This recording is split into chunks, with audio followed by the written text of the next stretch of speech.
Today we are smoking a pork butt. We're going to start by adding a bunch of salt, more salt than you think you would ever put on this. Once you have thoroughly salted your pork butt, you're going to want to find your favorite rub.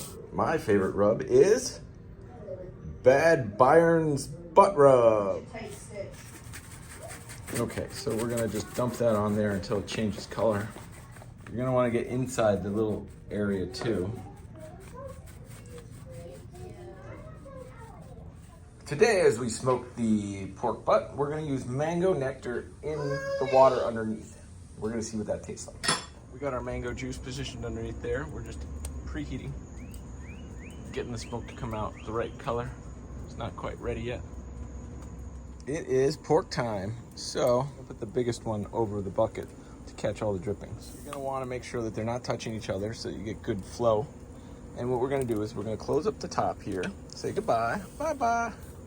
We're going to open up the top here till we figure out how hot it is in there.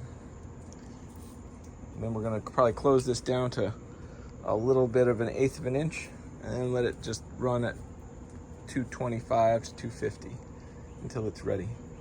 Sometimes it starts pouring while you're smoking, so I'm just getting mine up a little warmer so it can counteract that rain. Check out our gravy going on down there. We got to add a little more juice. Okay, we did a mango nectar wash here. Get them a little sugary. We've been cooking for 4 hours and 22 minutes. Okay, the internal temperature is 168 degrees.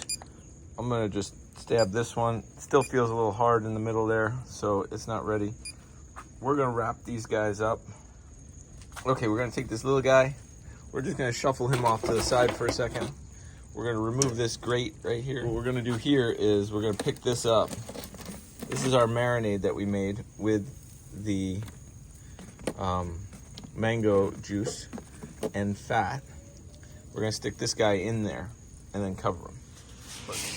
Okay, so we got this guy into his little box here. We're gonna wrap him with this. We just wrapped these up, and for another 2 hours they cooked until it hit 200, and the one that was in the drippings was really delicious and tender and so great. The other one was still delicious, but it didn't have the sauce.